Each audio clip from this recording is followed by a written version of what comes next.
Long before his fall to the dark side and transition into the fearsome Dark Lord Darth Vader, Anakin Skywalker was a small slave boy on Tatooine. His childhood in slavery was one of the many deciding factors into his rise and fall as a Jedi and a Sith. The memories of the trauma suffered by him and his mother would follow him even after he had forsaken his identity as Anakin. However, despite his best efforts to bury the past, it came back when he discovered an Imperial slave ring. Now the Sith Lord Darth Vader still haunted by the memories of Anakin Skywalker. So how did Vader react to this massive revelation? The fact that Palpatine was using slaves within the Empire? And what was the confrontation between Palpatine and Vader like? Welcome, weary travelers of the galaxy, to today's video, where we will once again be returning to Vader when he finds out that the Empire was dealing in slaves. First though, we're having a big sale on the Star Wars merch page for the holiday season, where you can get 15 to half off all items in the store. So if you're interested in getting something for yourself or something for Christmas, check the link below. Now let's get back into it. We begin our story just weeks after the rise of the Empire and following Order 66. The 501st Legion were dispatched to the planet of New Pluto to quell an insurgence that had risen to combat the ever-growing oppression of the newly formed Galactic Empire. The rebellion on the planet had been led by a Jedi,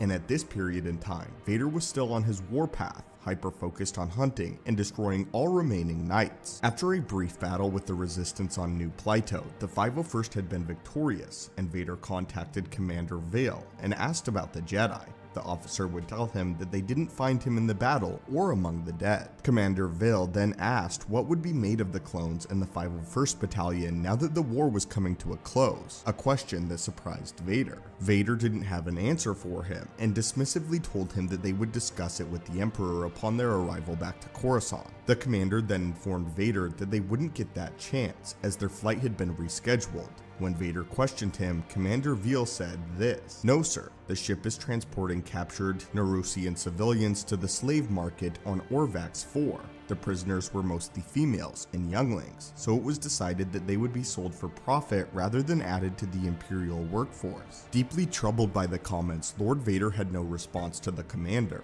Instead, a painful memory of his childhood would flash by his eyes of Anakin Skywalker as a young boy, telling Qui-Gon Jinn the story of how he had a dream that he became a Jedi and returned to free all of the slaves. Later that night, Vader paced around his quarters on Coruscant, mulling over this revelation that he had just recently uncovered. The fact that the Empire was now dealing in slaves, just as Anakin Skywalker, the being Vader was prior, was a slave. After wrestling with his thoughts for a while, he made his way to Sidious to receive another assignment. Palpatine casually told him of his next mission, which was on the planet of Murukan, and, to add a little extra incentive, told Vader that it involved a Jedi. After receiving no response from his apprentice, Palpatine immediately inquired what troubled Vader. Vader barely mentioned Commander Vale and New Pluto. Sidious immediately recognized what was eating at Vader and launched into what I believe to be an all too well prepared explanation. "I should have remembered. Anakin Skywalker was a slave, as was his mother. My apologies, Lord Vader. I should have explained the current situation sooner."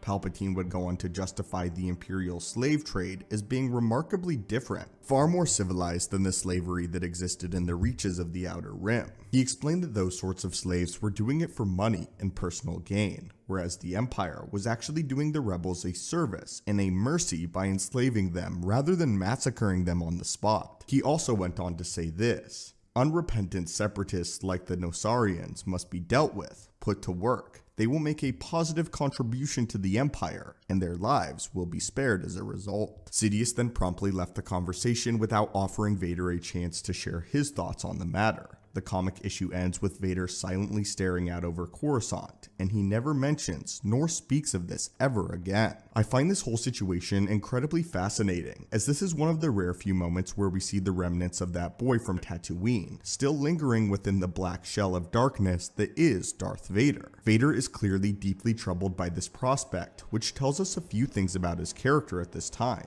Mainly that Luke had been right about Vader before he had ever made the decision that Anakin still existed somewhere deep within him. The trauma of slavery was the thing besides Padme that still pierced the Dark Lord's soul and still was able to get through. He could tolerate and even enjoy slaying Jedi. He had no qualms dealing harshly with the subjects of the Empire. His punishments to all rebel sympathizers were unwavering. But despite all this, there was still a tenderness in the Dark Lord pertaining to slaves. I believe that Palpatine actually knew this, which is why he had prepared the speech prior for Darth Vader, in the case that he ever found out. This is due to the possibility that Sidious may have feared Vader's wrath on the subject. Notice in their interaction how Sidious did several things during the conversation that we rarely, if ever, see him do when talking to anyone else, especially Vader. The first thing the Sith Lord did was apologize. He outright apologized, and then after giving his spiel of excuses, he promptly saw himself out, leaving Vader to his thoughts. Sidious made his way out of that interaction as quickly as possible because I feel as though he knew how Vader felt about the subject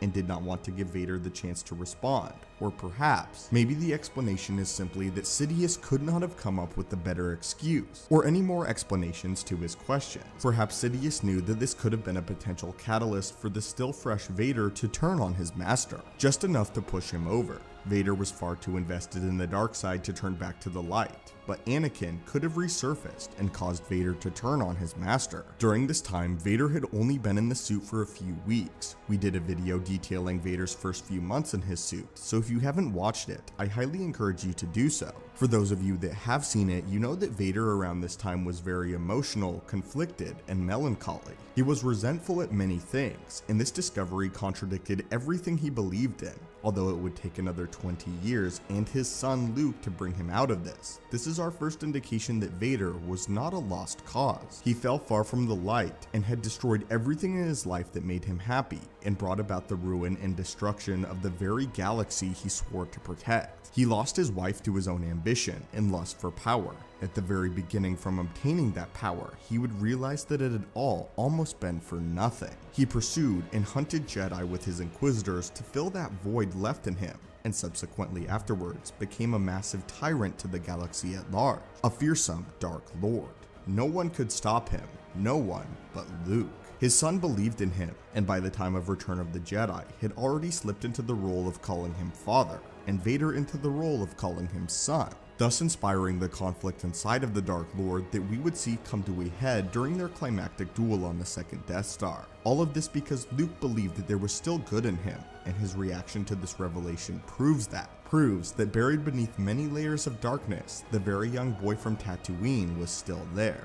The slave, the father, the Jedi. But anyway, my friends, thank you guys so much for watching this video, and what are your thoughts on Vader's reaction that the Empire was using slaves? Do you think that this was a sign that Anakin Skywalker still existed somewhere within the Dark Lord?